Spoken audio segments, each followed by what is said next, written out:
皆さんこんにちは。リアルな日本語ビデオポッドキャストのお時間です。お時間です。私は日本語コーチのしおんです。私も日本語コーチのよしです。はい、ということでこのポッドキャストでは日本語を勉強している方や日本の文化に興味がある方に向けて、私たち夫婦で自然な日本語でいろいろなテーマについてお話をお届けしています。はい、はい、今日は何のテーマについて話しますか？今日はですね、ちょっとその前に商品紹介、はい、いつものね商品紹介コーナーを勝手にやってるんですよ。はいちょっと紹介してもいいですか？どうぞ。まずは今日ですね、今、風邪ひいちゃって私昨日までかな、結構喉ガラガラだったんだよね。やっと今日声出るようになったからポッドキャスト撮ってるんだけど確かに昨日おとといガラガラの声のポッドキャストも出ますよね。あ、そう私がねガラガラ声のポッドキャストも実は出るんですけどちょっと治りました。だいぶ聞き取りやすくなりました。はい、いやーちょっとしんどかったっすね、声出なくてね、結構ガラガラしてたから。そうだから今日はね蜂蜜紅茶ですね。蜂蜜紅茶の今ちょっと時間が夜の8時なので、カフェインレスの紅茶にしてみましたですね。そう、なんか蜂蜜って喉にいいって言うじゃん。そうだからちょっと今日はこれを飲んでみようかなと思ってお茶を入れました。良さそうです。はい、よしは何飲んでるの？僕はお水です。お水いいね、はい、じゃあ乾杯しますか？はい、じゃあ乾杯。あ、美味しい、甘い、結構甘くて美味しいです。喉に良さそうですか？なんか良さそう良さそうちょっと蜂蜜の味がして美味しいです。リプトンってでもイギリスのブランド？ね、海外だと思うな。そうだよね。リプトンはどこにでもあると思うよ。なんか紅茶といえばリプトンじゃない？そんな感じするね。日本でもよく飲むよね、リプトン。どこにでも売ってるよ、リプトンは。そうだね、どこの国にも売ってるかもしれない。美味しいよね。美味しい。それで喉を治してください。はい、ちょっとでもやっと声出るようになってよかった。本当に。いや本当だよ。ちょっと引っかかるんだけど今もね。あ、そうなんだ。若干引っかかるんだけど、まあでも出しやすくなりましたねN0 じゃなくてよかったです。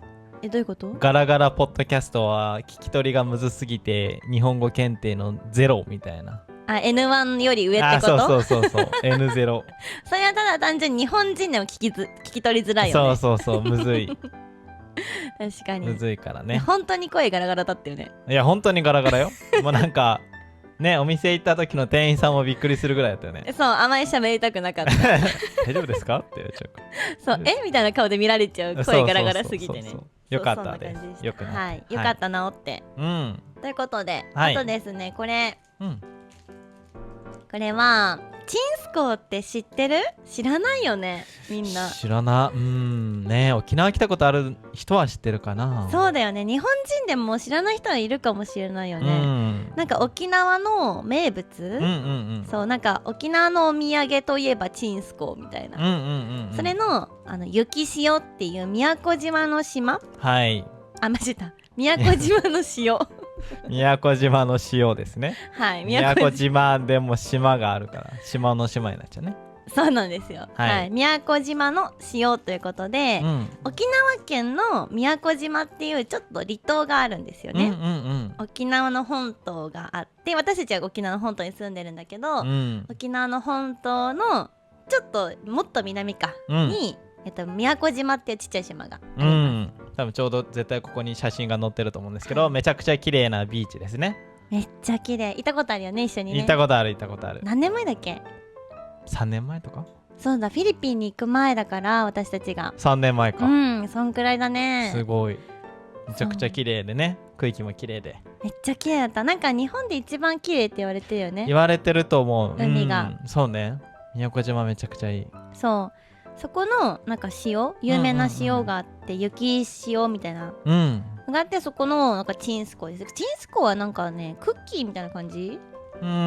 そうかな。ね、これなんて表現したらいいんだろう。ちちょっとクッキーみたいな感じだよね。まあクッキーみたいな感じだね。怒られそうだけど。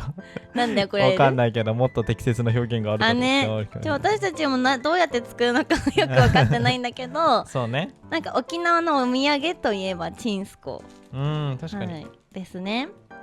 そっか、これ自体にはその原材料名みたいな書いてないんだね。なんか多分箱には書いてあるかもしれない。確かに確かに。見てみる？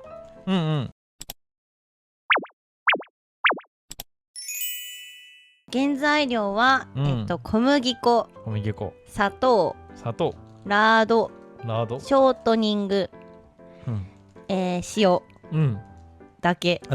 そうだからほとんど小麦粉ですね。クッキーみたいなもんですね。いやまあそれはそうか。合ってました。確かにクッキーみたいなもんですね。クッキーみたいなもんでした。はい。ちょっと食べてみますか。はい、食べましょう。塩の味が塩の味がするんでしょうね。でもいろんな味のチンスコーがあるけどこれは塩味ってことですね。めちゃくちゃある。こぼれそう。これさもろもろだからさこぼすんだよね絶対。ちっちゃく割ってから食べた方がいいです。はい。じゃあちょっといただきます。はい。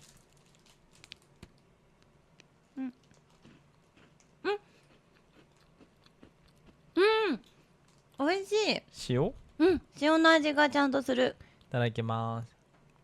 ジャリジャリする塩の。わかる？ジャリジャリするの。ジャリジャリってオノマトペあるよね。ある。おいしい。クッキーだよね。確かにめっちゃクッキーだね。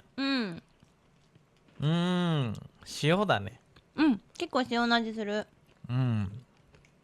おいしい。なんか小麦粉の多いクッキーって感じ。あれか、卵とか入ってないんだ。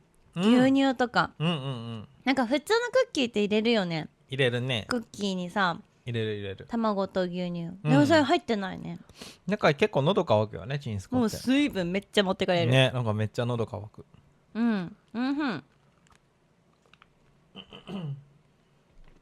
なんかみんな沖縄旅行に来たらこれ買うよね。買う。チンスコは買うね。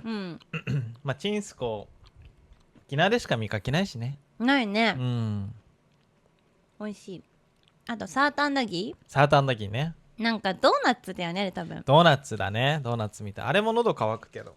なんかね丸くて硬いドーナツ。そうだね。そうそう。確かに。でもねサーターアンダギーはめっちゃ好き。まあいろんな味あるし美味しいね。そうなんか前にさアイスに乗ってるさサーターアンダギー食べたことあるんだけど、それがめっちゃ美味しくて。美味しそう。アイスと一緒に食べると美味しいです。サーターアンダギーアイスと一緒に美味しそうですね。なんかアイスのチンスコもある？アイスのチンスコ味。コンビニに売ってる。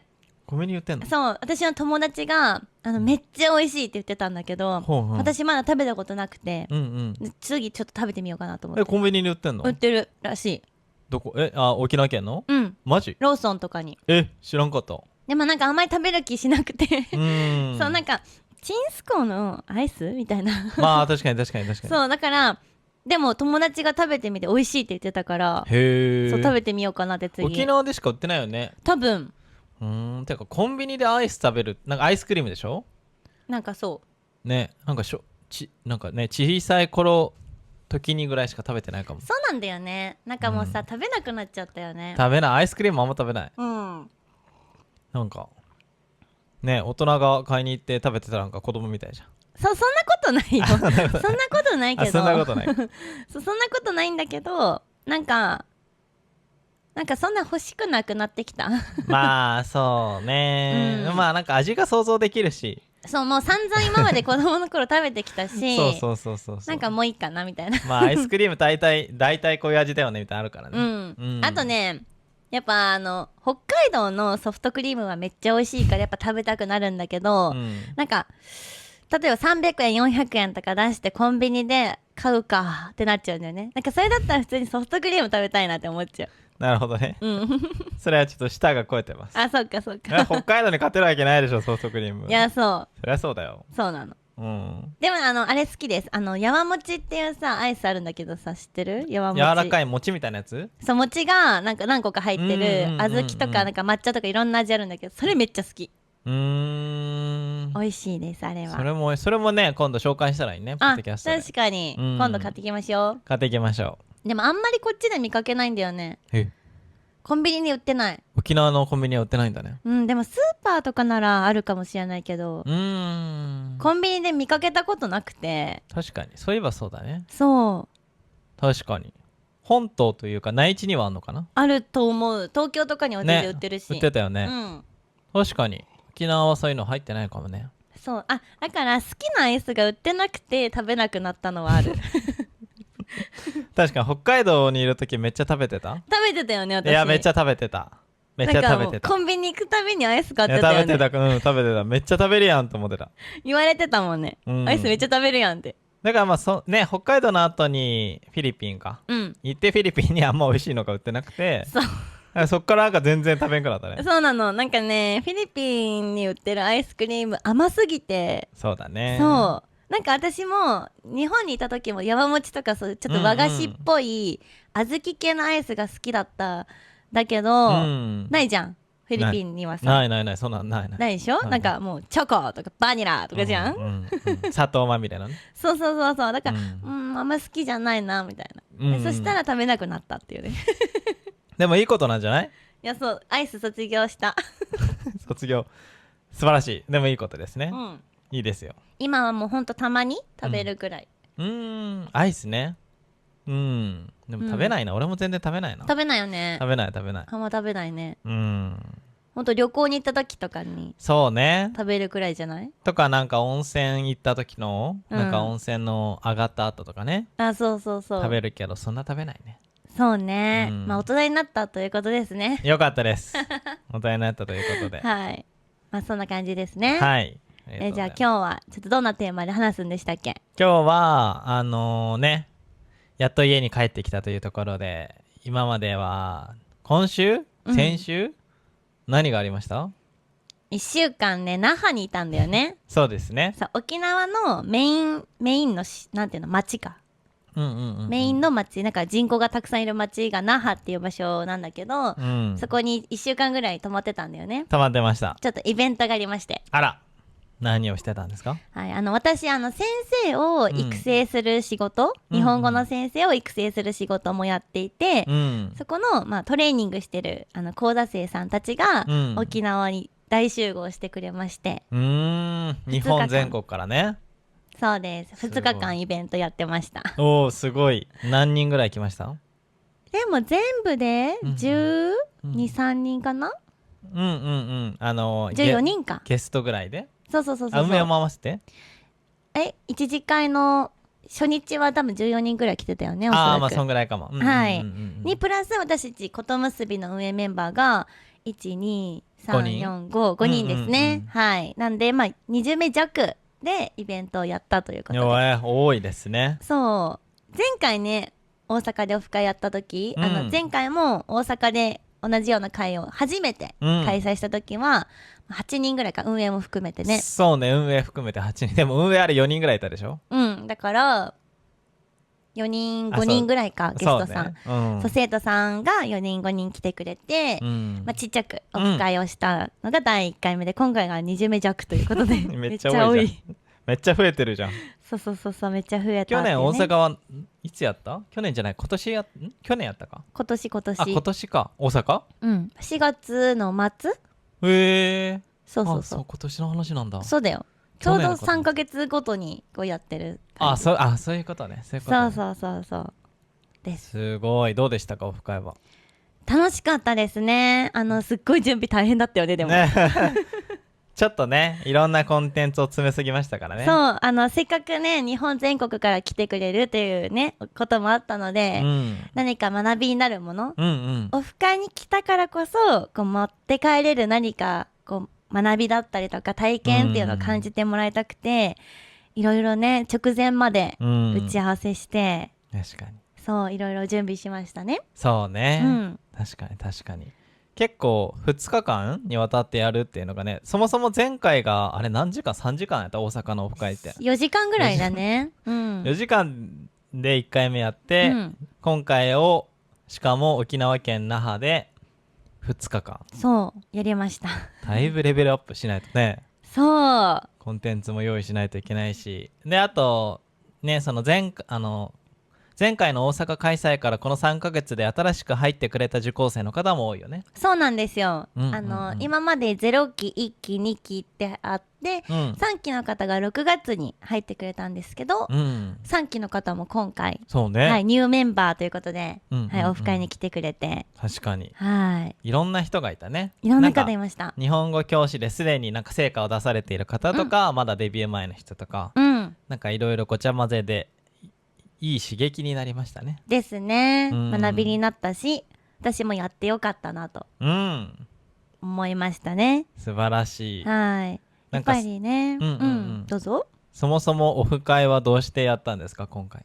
オフ会をやった理由ですか、やっぱりなんかずっとオンラインでサポートはさせてもらったりトレーニングはしてるんだけど、やっぱりこうリアルでお会いできた方が、やっぱ熱量だったりとかさ、意見交換のしやすさはあるじゃん、例えばこういうことに悩んでるみたいな、なった時にそれを経験した先輩から直接話をすぐに聞けたりとか、なんかオンラインではこう話せないような話をオフラインだとできるかなっていうところで、やっぱりそれってオフラインじゃないと作れない空気感だったりとかもあるし、あとやっぱ AI にできないなっていうさ、ところだよね、今ねみんなもそうだと思うんですけど AI いっぱい使ったりとか、こうやってね YouTube 見てくれたりポッドキャスト聞いてくれたりオンラインでつながることはたくさんあってもさ、直接会ってつながるって大人になると余計にないじゃん、そして私たち日本語コーチってさ全員フリーランスでしょ。そうね。そうなった時にやっぱり一人だけだとさ、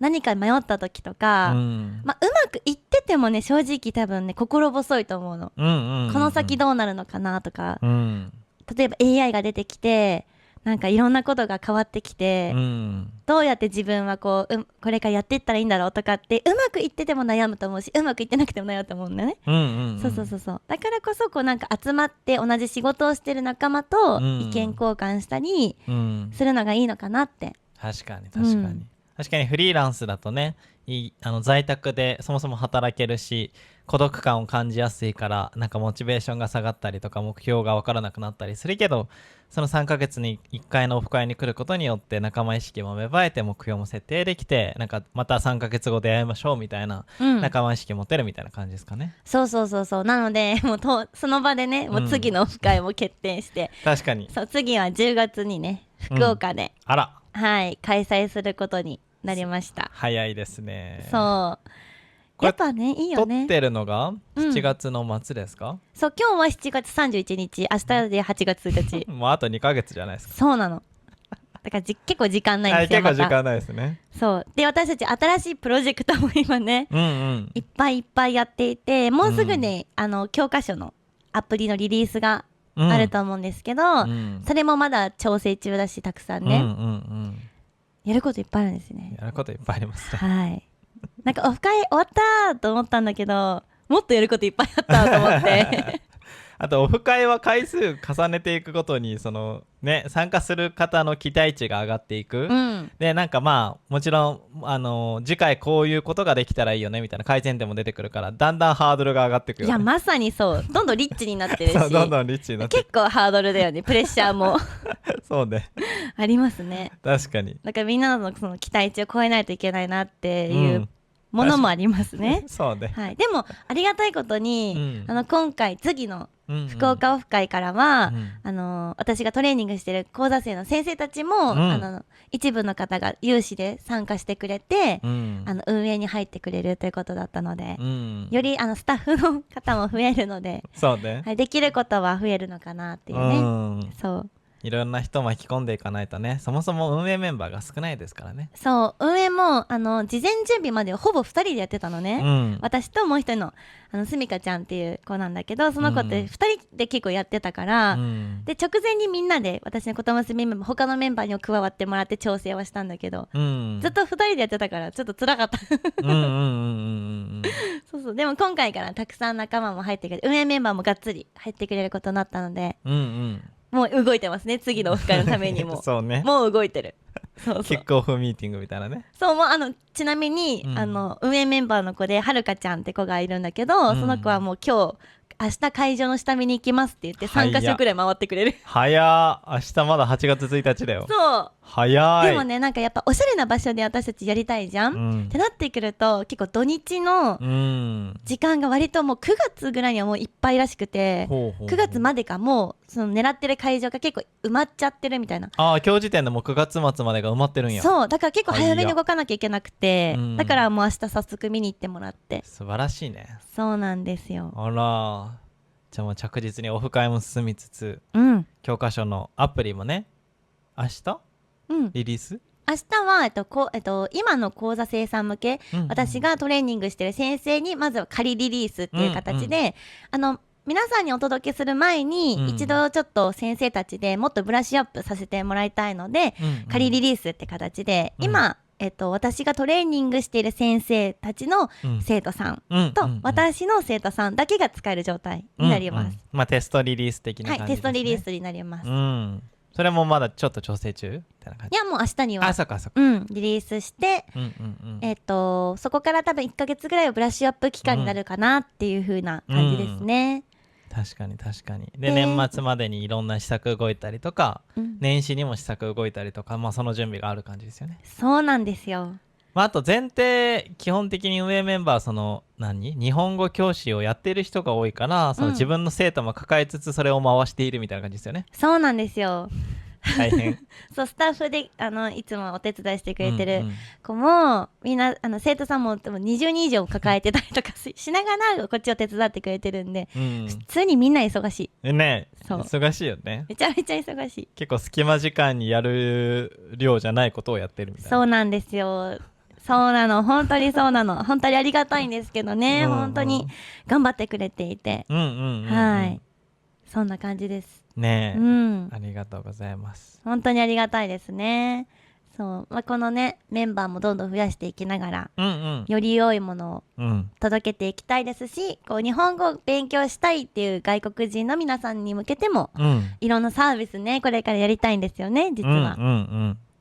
やっていきましょう。日本語教師の人がより活躍しやすくなるように、内側のイベントも外側のイベントもやっていきましょうね。はい、それにプラス日本語を勉強してる皆さんに向けても、いろんな新しい、サービスも展開をしたいなと思っています。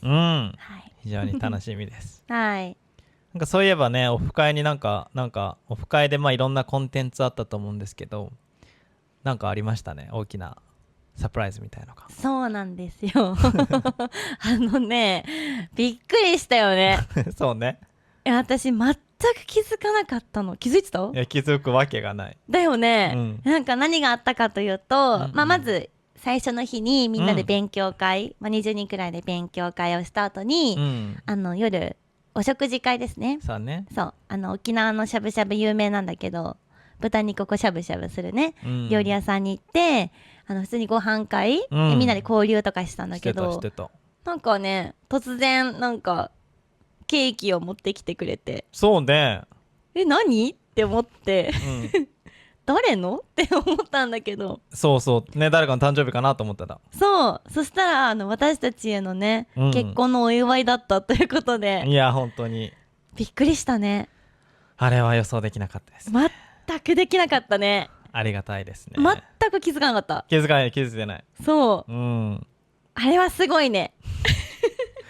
あれをね、裏側で、でもだって僕ら以外全員参加してたってことでしょ。だって20人ぐらいいた、だから残りの18人はしてたってことでしょ。そう、すごー、全く気づかなかった。しかもね、なんかサプライズをするまでずっとドキドキしてたみたいな言ってたよね。それにも全然気づかなかった。気づいてないね。なんかご飯行くんだっていう時、みんななんかリラックスした状態で行ってたような気がしたけど、あの時に緊張してたんですね。そうなんか運営メンバーの子先に一人ご飯屋さんに行ってくれてて、混んでるのもあったし、ちょっと時間もギリギリだったのもあったから、先に行ってくれてたんだみたいな、そうありがたい、うんうんうんうん、気が利くって思ってたんだよね。そういうことか。そう、そしたらその子がケーキを取りに行ってくれてたみたいで。へえ。あ、そう今気づいた。そうなんだ。そうなの。へえ。そのまいちゃんって子がね上の中にいるんだけど、うんうん、まいちゃんどこみたいな私が言ったのね。うんうんうん、いなかったから、うんうんうん、なんかそしたらその別のメンバーの子になんかお店の方先に回ってくれてますみたいな、うんうんうん、死後できーって思ってたのね。いや思ってた思ってた。そうそうあ、先にね確かにお店行ってたんやと思って。そう時間が結構押してたからね、うんうんうんうん、そう小田水さんの方が着く前にもう準備してくれてんだと思ってたら、うん、ケーキ取りに行ってくれてたんだと思って。そうなんだね。すごー。しかもあのケーキもねなんかその2人のイラストとかめっちゃ可愛い名前が入ったりとかしてたよね。そうめっちゃ可愛くて、うん、あんなケーキ初めてもらった。いやそうそうそう初めてもらった。ねなんかさもうさ結婚入籍したのがさ、うん、違うわ5月の10日だったじゃん、うん、もうさ死ぬほど忙しかったんだよね。まあ忙しいね今年はずっと。そう、うん、プロポーズしてもらった時もうん忙しかったんだよいね。やずっと忙しいよ。そうそれでなんか入籍した時も、うん、あんまりなんか結婚の実感が湧いてなかったというかさ、まあそうね、まあ私たちもずっと一緒に住んでたのもあって、あんまり何も変わらないっていうのがあったんだけど、うんうん、結婚したんだっていう自覚があんまりなかった。まあそうね。まあなんかああいうサプライズを受けて周りから言われるとあそうなんだって認識するよね。そう確かに初めてそういうサプライズをされて、嬉しかったよね。そうね。そうだいぶ嬉しいしなんかたくさんプレゼントもらいましたね。そうなんですよ。そこでなんか本当気使っていただいてありがとうございます。本当にありがとうございます。ちょっと紹介しましょうか皆さんにも、はい、ちょっとね実はまだ開けてなくて、開けてないです。今からね開封しようと思ってずっと開けてなかったんだよね。ちょっと開けましょうか。はいはいありがとうございます。こちらとはいこちらともう一個、それ重いよね。結構重いんです。それ重いよね。そう3つはいありまして、ちょっとここはいありがとうございます。何から開ける？そのしおんさんから近いところからでいいですよ。あじゃあこちらからね、まずさこれ色紙もね、あそうそうそうそうそうそうそうそう、これ色紙ってみんなわかるかな？色紙はわかるんじゃないかな。色紙まあ、海外のことわかるかな？どうだろう、わかる人はわかるかなぐらいかな。色紙わかるみんな？どうだろうそう色紙はなんかメッセージをこうなんか書いて、なんかお祝いする時とかにこう渡すものですね。そこなめっちゃ可愛くない？絵とかも書いてあってさ。本当だ可愛い。そこどうやって印刷したの？めっちゃ可愛いよね。確かにそう。すごい。色紙寄せ書きとも言いますが、寄せ書きも言いますね。めちゃくちゃ文章長いんですよこれ。こんなみっちみちに書かれてる色紙初めてもらった。いやそう初めてそうそうめちゃくちゃ長いって言ったその時も。そうめっちゃ長いって。そうありがたいですね本当にありがとうございます。でこういう色紙もいただきました。そしてこちらですね。じゃあ開封してみましょうか。はい開封しましょう。はい。じゃあちょっと開けてみますね。はい。よいしょ。なんかもったいない開けるの。なんでしょうね。これはなんだろう。よいしょ。じゃじゃん。あれ何？お願いします。はい。今治金星毎日もっと幸せ。今治タオルじゃない？有名なタオルですね。なんかすごい箱がすごいなんか高級な箱に木の箱に入ってますね。木の箱に入ってますね。ちょっと開けてみますね。おすごい綺麗に。はいビニールが。およいしょ。はい。じゃあ開けてみてください。はいこちらでございます。こちらでございます。オープン。オープン。ででーん。かわいい。ででーん。タオルですね。ででーん。すごーい。かわいい。かわいい。今治タオル。あすごい。これいいタオルですよ。今治は有名ですね。有名です。今治ってどこ？わかりません。わかりませんが場所があるとは知っております。岐阜？違うか。わかりません。そう今治っていうところですごいタオルとかね、こういうの布が有名なんですよね。めっちゃ可愛い。ペアになってるね。ペアのタオルですね。これもう使えないもったいなくて使えない飾っとくしかないよ。可愛い。ちょっと一旦飾っとこう。ねえねえ、それはそう、一旦飾りたいね。一旦飾らせていただきますね。はい、一一旦旦ね。はい。まずありがとうございます。こちらがタオルでございました。はい。ありがとうございます。ありがとうございます。ちょっとこちら先に開けてもいいですか？はい。こちらです。なんかね、すごいね、ずっしりとしてます。それは重い方です。そう。開けてみる。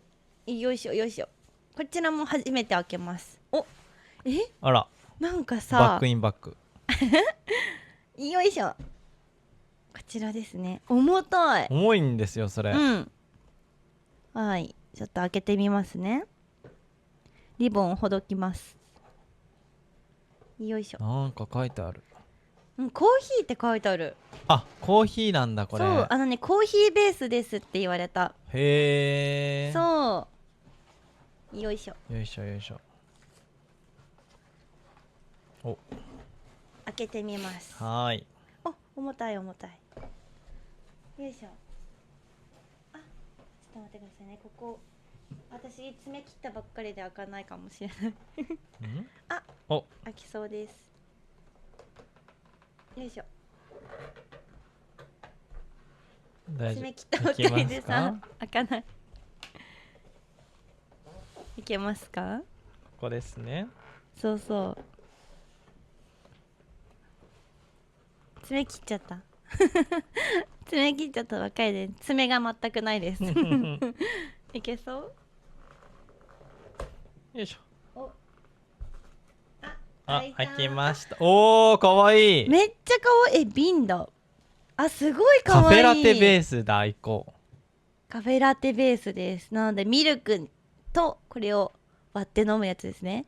可愛くてこれももったいないね。飲めないですこれも飾りますね。飾りましょう。一旦飾りましょう。もう一個はコーヒーベース。同じですね。カフェラテベース。そう、私たち毎日コーヒー飲むんだよね。でさ、よく別のやつ飲んでたじゃん、ボスコーヒー。飲んでるそう、ボスっていうブランドのコーヒーベースよく飲むんだけど、それしか飲んでなかったんだよね。飲んでない。そう絶対これ美味しくない？絶対美味しい。絶対美味しいよね。嬉しい。だからこれはカフェラテベース1に対してミルクを4の割合で混ぜて飲むみたいですね。ほんとだ、書いてある。美味しそうじゃん。新コーヒーって読むのかな。兵庫県って書いてある。すごい。インスタグラムもやってる。ここカフェラテベース新コーヒー、こちらですね。新コーヒー、おしゃれ。はい、とてもおしゃれ。ありがとうございます。毎日飲みます。でも一旦可愛いから飾りますありがとうございます。じゃあ次行きましょうか。すぐなくなっちゃうからね。これすぐなくなっちゃう。絶対。でももったいなくて飲めない。どうしようでも賞味期限10月。そう10月9日だから飲まなきゃ飲まないと。じゃあ次行きます。はい。次はキトワっていうブランドのものですね。よいしょ。はい、開けてみましょう。開けてみましょう。はい、これは講座生の、トレーニングしている先生のひとみさんという方からいただきました。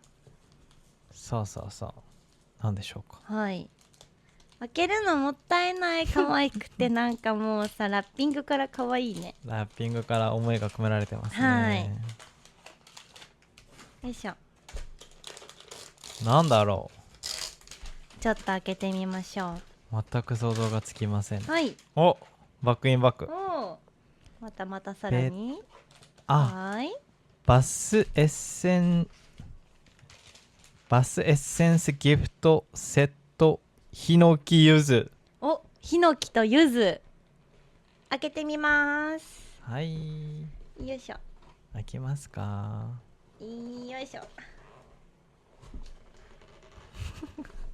なかなか開かないですはい、下押さえます、ありがとうございます。よいしょ。下押さえてます。よいしょよいしょ。まだ見えません。まだ見えませんまだ見えませんすごい。液体だ。すごい。液体が入っています。かっこいい。何これ。あ、待って、木とはバスエッセンスはヒノキ、ヒバ、ユズの3種をみずみずしくリッチに表現しています。パフューマーが走行したファインフレグランスの奥深い方向をお楽しみください。ということで。へえ、お風呂に入れるってこと？そうです。お風呂に入れるって言ってました。すごい柚子の香り大好きだよね。柚子の香り。柚子とヒノキ。ヒノキも絶対いいよね。これ匂いが。ちょっと香ってみますか。開くかな。あ、開いた。ですね。あ、開いた。はい。どうですか、柚子。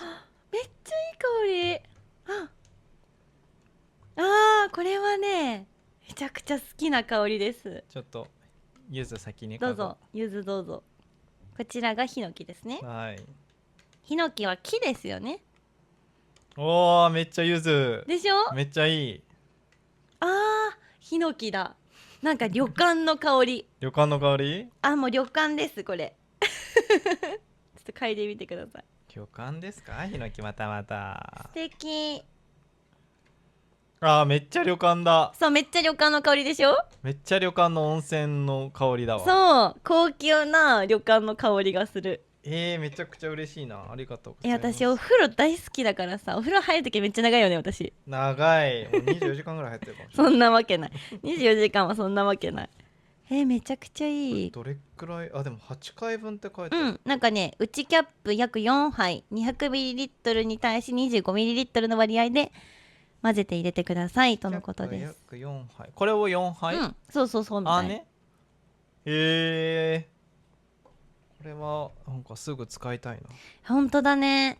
内キャップってことはもう一個こっちのキャップかな。そっちのキャップ？どっちだろう。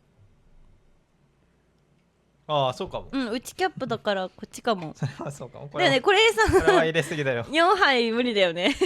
2杯で終わる。2回で終わる。2杯で終わり。こっちのちっちゃいやつ4杯分ですね。よかった。ありがとうございます。嬉しい。ありがとうございます。お風呂ね入ってゆっくり浸かりましょう。これで疲れを取ってくださいということですね。そうなんですよ。っていう風にいただいてですね、少しでも癒しになりますようにということで。あら。なんか考えられてますよね、プレゼント全部。いや確かに。とても考えてくださっているのがすごく嬉しいです。ありがとうございます。ありがとうございます。なんかそう初めてかも、こんな風にお祝いしていただいたの。人生でも。そうね、確かに確かに。そうなんかサプライズみたいのがそんなないよね。ないないないない。サプライズなかなかないですよ。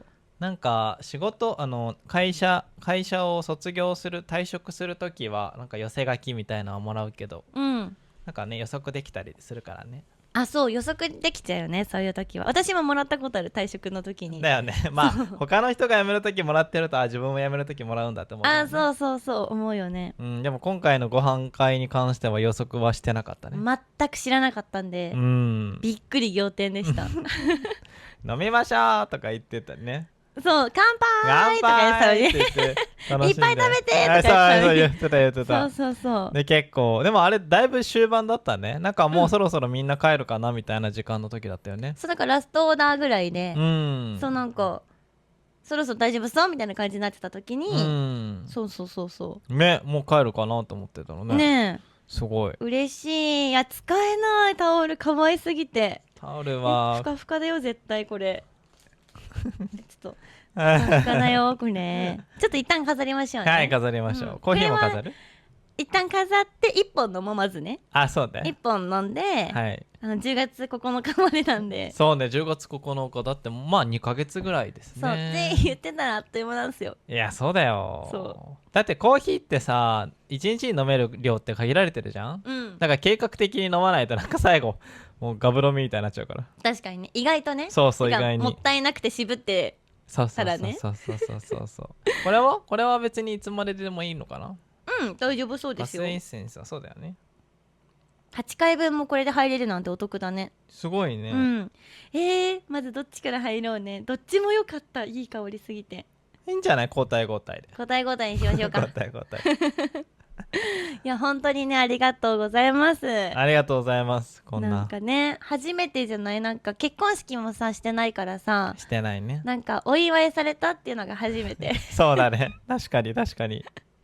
そう確かにお祝いされないと実感湧かないし、そうなんか恩返しというか、なんかね、このギブをしていきたいですね、もっと。そうですね。なので、うん私はそのこと結びっていうね、うん会社を続けていきながらこういうなんて言うんでしょう、オフラインで会う機会みたいなのを作り続けることが使命だなってうんうんうん確かに。思いましたね。もうやっていきましょう、うん今度はサプライズ仕掛ける側でいきましょはい、う。うん仕掛けていきましょう。仕掛けていきます。仕掛けてたつもりだったんだけど仕掛けられちゃいましたね。一歩先を読んでた人がいましたね。はい、いやでも本当に本当に嬉しかったです。うんやっと実感しました。よかったです。はい、なんかもちろんさ親とか両親とかにはさお祝いしてもらったけどさ、うんなんかこういうことなかったじゃん。ないね、うん確かに確かに。まあ、友達にもお祝いしてもらったけどなんかこんな風なお祝いは初めてだったから、確かに。ありがとうございます。まあ、あとことむびの受講生から祝われるっていうのもまたね、そう特に嬉しいんじゃないですか。そうなんですよ。いやすごいよね。だってさ、いや私たちさインスタグラムで出会ったの。受講生ね。そう受講生との出会いはインスタグラムで出会って、うんなんかそれがさまずオフラインでうん現地で会えることもまずすごいじゃん。すごいすごい。そう出会ってこんなお祝いをしてくれてさ、うんなんか普通なくないと思って。いやー本当にね、そうそうそ本当にそう。なんかね、このサプライズをやろうと言ってくれた人も感謝ですし、う。はい一緒に用意しようと言ってくれた人も感謝ですし、いや本当に全ての行動に感謝ですね。そう寄せ書きもねたくさんそう、寄せ書書いてくれてきもありがとうございます。ありがとうございます。はい大事に使わせていただきます。うんはい使わせていただきます。楽しみだねお風呂入るの。いや本当になんか一日のね疲れを取るのが楽しみでございます、うんより働けるね。いやそれなより働いていきましょう。だってコーヒーもあるからそうもう全てでもう自動確かに全て循環してる。これはそれはそうだ。循環しております。そうね。でもなんか一息つくっていう時間はすごくうん大事ですよね。大事大事。さあ働きすぎたからねちょっとね。そうね上半期ねそう2026年の前半ねめちゃくちゃ忙しかったから、個人的なイベントもそうだしさ、いや結婚っていうイベントもそうだし、だから両親とも会ってもらったりとかさ。そうもうなんか遠い昔のように感じるけどね。まだ今年だよ。てか大阪今年だった？大阪今年よ。4月の末ぐらいだもん。マジ？うんなんか遠い昔のように感じる去年ぐらいな感じ。そんなことないか。全然そんなことない。今年なんですよ。そうか、ことむすびがそもそも今年からことむすび自体は一応11月から始まったんだけど、去年だね正式に始まったのはもう今年からですね。わお、まだ半年ぐらいしか経ってない。正式リリースしてから。すごい。そそれでもこんな祝ってくれるような信頼関係をね築いていけたわけです、う。ね、いやーでもこれは幸田さんが素晴らしいですよ。なんかね、なんかオフ会に来てくれるのもそうだし、そこでサプライズしてくれるのも嬉しいし、なんかいい循環がなんか回ってますね。いやー本当だよね。なんかあんまり人付き合い得意じゃないのよもともと私。多分知ってると思うんですけど。まあだからなんか起業というかね、一人でやってるみたいなのはそりゃそうだよね。会社で人間関係うまくいかなくて、うん本当に心から尊敬できる人じゃないとついていけないんですよ私。そうですね、そうよく知ってますよ。よく知ってるよね。よく知ってます。そうだから会社っていう組織すごく合わないし、この人っていう人に出会わないと私ついていけないから、そうだし、なんか同僚とかともさ、あんまりうまくやってこれたタイプじゃないし、友達も少ないし、そうだからね、大人になってこういう関係でさ、一緒に切磋琢磨して、同じこうワクワクする未来に突き進んでくれる仲間になってくれたのが嬉しいですよね。いや本当にそうだね。なんか夢みたい。確かに、この間というかこのサプライズしてもらったご飯時間は夢でしたね。夢みたいだったよね。なんかね現実ってなった。いや本当になんか本当にそうね。夢なのか天国なのか分からなかったね。そう、なんかふわふわしてたいやよね。ふわふわしてた。分かる。それめっちゃ分かる。なんか分かるねえねえ。分かる分かる。そうなんかずっとでもね、オフ会中もこれは夢かもしれないって思ってましたね。ああそうなんだ。そうでもそうだよね。だってね、まあ多分このポッドキャストで何回も話してるけど、フィリピンのセブ島でこのことむすびが生まれて、うん、で夜な夜なね、しおんさんとすみかちゃんがカチャカチャカチャカチャで作って、うん、でこんな未来できたらいいねっていうのを話して、そでそれに共感するような人が受講してくださって、う、うん、オフ会でもそのなんか世界観とか叶えたい夢に共感してくれる人が集まって、みんなで美味しいご飯とか美味しいお酒飲んで語ってうん、って感じでしたね。そうで、なんか次こんなとこ行きたいですねとかさ、それこそアメリカでオフ会したいですねとかさ、いや本当になんかもう幸せだった。でもなんかできそうだね。いやできそう、なんかね描けてるもなんかできそうだね。なんか、う。うん、ちょっと僕はそのことむすびの生まれた時はなんか別の仕事をやってたから、うんそんなにコミットできてなかったけど、でもそのね、生まれた時にやりたかったことがだいぶ実現できているうん、もうね、ね。だからこれから描く未来もうん、だいぶ実現ができるから。いや今あの時より実現可能になってるよ多分。そうだよね。あの時は何もなかったからいや確かにゼロゼロだったね。ゼロからうんできるかな、やりたいよねってなってたんだけど、うんもうそこからね積み上げてできるようになったじゃん、さらにここからはもう見えるよねもあと仲間が増えたからあスピード感も上がるしね。う。そううんそうなの。だからそう日本語をこう学びたい生徒さんと、うん私がこう育てている講座生さん、うんうん先生たちですね、うんとなんかうまくマッチングしてう、ん日本語学習ってものを最高の日本語学習を届けてもらい、うんそれが仕事になり、うん先生たちも夢を叶え、うんそして日本語を勉強する生徒さんも夢を叶えてもらって、なんかいい仕事だよなってめちゃめちゃ思う本当に。それを作りましたからね。いやそうなんだよね。作ったんだけど作れたんもすごいよなって。いやすごいよ、すごいすごいすごい。そうやって生まれるんだっていうのを間近で見てましたね、僕は全部。いやできると思ってたけどできると、すごいなって思う。できると思ってたけどできると思ってなかったところもちょっとあったでしょ。あったあったあった。そうでもそれができたからすごいなってなったでしょ。すごいよね。いや本当に、いやでもね本当私一人じゃ何にもできなくて、うんその一緒に作ってくれたこのポッドキャストの最初の方にも出てくれてるすみかちゃんって子が、もうその時スーパー19歳だったのよ。いやマジでそうね、19歳でしたね。19歳で19歳。何者と思って。そうだよ、19歳でセブでね一緒に作ったわけだからね。そう、まあ、その子はなんかテクニカルなことが結構得意で、で彼女もそのアプリを作りたいっていうウィルがあったのを知ってたし、まあ同じさ、まあ、語学学校で出会ってるさ、仲間だから、まあ、語学とか教育に関してもさ興味があるわけだし、なんかそこも奇跡だったよね。いや奇跡ですよ。いやマジでそう。なんか全てタイミングが噛み合ってるね。なんか一個でも違ったらこの未来はなかった。今の講座生もそうだよね。全部そうだよ。だって私が発信しなかったら、だって私今発信お休みしてるし、まあこれからまた発信始めるんだけど、してた頃に見つけてくれて出会って、オフラインで出会ってるわけでしょ。確かに。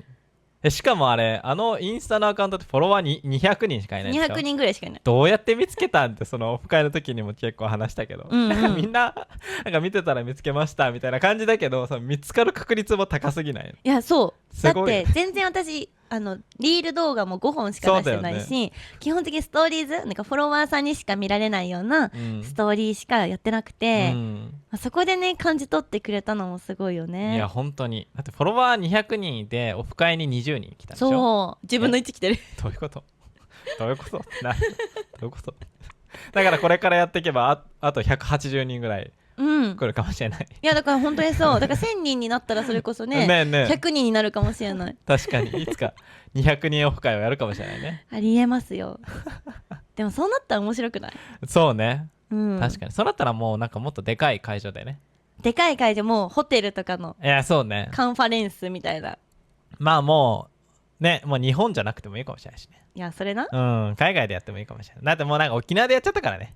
そうだね沖縄2回目のオフ会で沖縄でやるとこはあんまないよ。確かに沖縄ってだいぶジャンプアップしてるから。そうだね、確かに。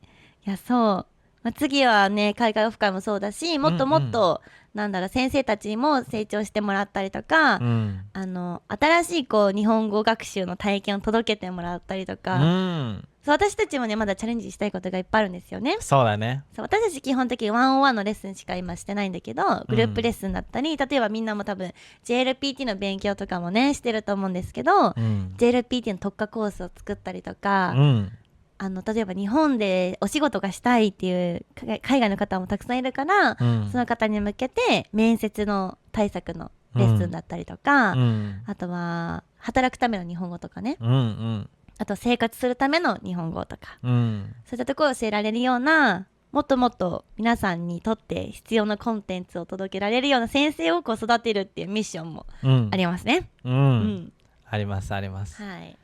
あとより皆さんが日本語を学習しやすいような、アプリというか、そのプロダクトみたいなのがね、まさにオフ会でこの間発表されてましたね。そうなんですよ。今度仮リリースする教科書アプリの、全体のちょっとした発表会がありました。ねえ、なんかもうアップルの新製品発表会かのようにもうなんかみんなでね大きなスクリーンを眺めて、作ったすみかちゃんが歩き、こんな感じですって言ったら、わーすごいってなってたね。みんな目キラッキラしてる。キラッキラしてたねそう先生たちにね見てもらったんだけど、まずね、先生たちもすごいって言ってくれて、いや本当になんかああいうものがまだ世の中にない、し、そのみんな先生だから担当してる生徒の目線で見た時に、このアプリあったらめちゃくちゃ学習進むなとか、この一人一人の生徒の夢とか目標が叶うなみたいなところで感動が生まれていたから、もうなんかもっとというかね、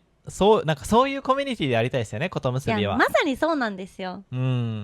なんかみんなっていうか、先生もあるし、日本語を学習してる生徒の皆様にとっても学習体験がなんか世界最高の学習体験をお届けできるようなプロダクトだったりとか、様々をご提供できればなと思っておりますね。おーはい、ちょっと僕は何も噛んで読みませんけど、いやさっきのことむすびのメンバーですからはいさっきのプロダクトの開発は何も僕は絡んでませんのでなんかうまいことまとめましたけどちょっとユニバっぽく世界最高をお届けとか言っちゃってでもそうなんかさ、どうせさみんな勉強するの楽しくしたいじゃん。それはそうだね。テンションが上がるものでやりたいじゃん。それはそうだよ。仕事のね疲れてる時に勉強する人もねいるからね。本当にそうだから、普通にリスペクト、その仕事しながら日本語を勉強しようっていう急にギャル人がもう普通にリスペクトしてる。そう楽しいね学習体験をね。そうなんかなんだったらそう楽しくだし、オンラインだけじゃなくて、オフラインでいつかね、生徒さん向けのイベントとかもできるようになりたい。めっちゃいいじゃん。でしょ。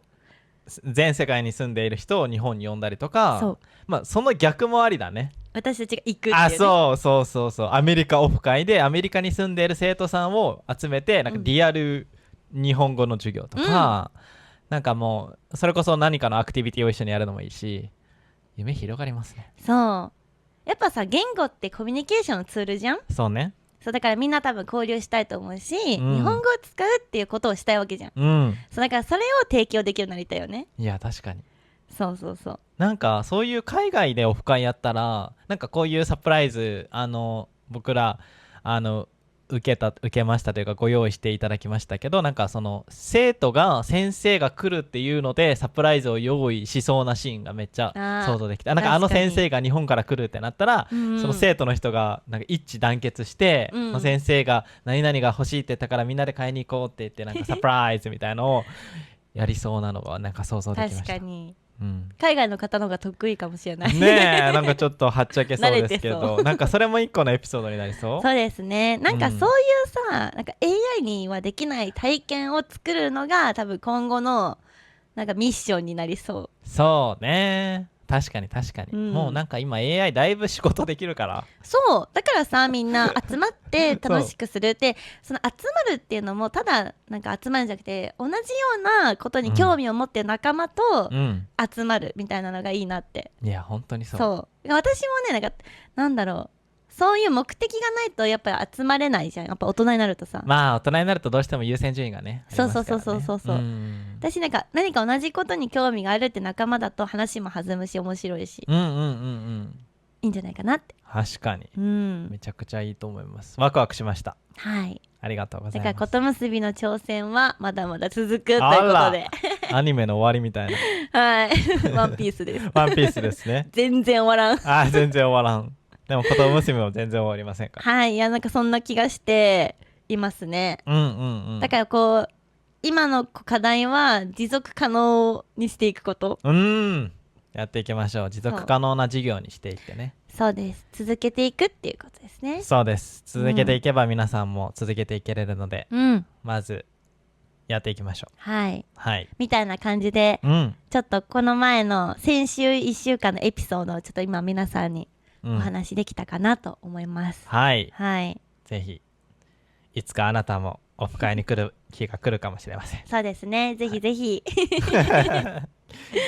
ね、私たち日本語教師も海外に行くパターンも結構あるからさ。結構ある結構ある。全然教えてほしいよね。なんかいろいろ分かんないからさ。いやそうね、だから海外オフ会とかそれは相性良さそうだよね、生徒さんがなんか一企画をね担当していただいたらだいぶ良さそう、なんかツアーとかね。確かに確かに楽しみですね。広がっていきますねはい、ということで、たくさん聞いてくれてありがとうございます。ありがとうございます。はい、このチャンネルが閉じちゃった時にどこに行っちゃったか分かんなくなる前に、よかったらチャンネル登録とベルマークで通知ボタンを押しといてもらえると嬉しいです。はい、これからもポッドキャストいっぱい更新していくので、ぜひまたお会いできたら嬉しいです。はい、はい、また次回のポッドキャストでお会いしましょう。またねー。バイバーイ。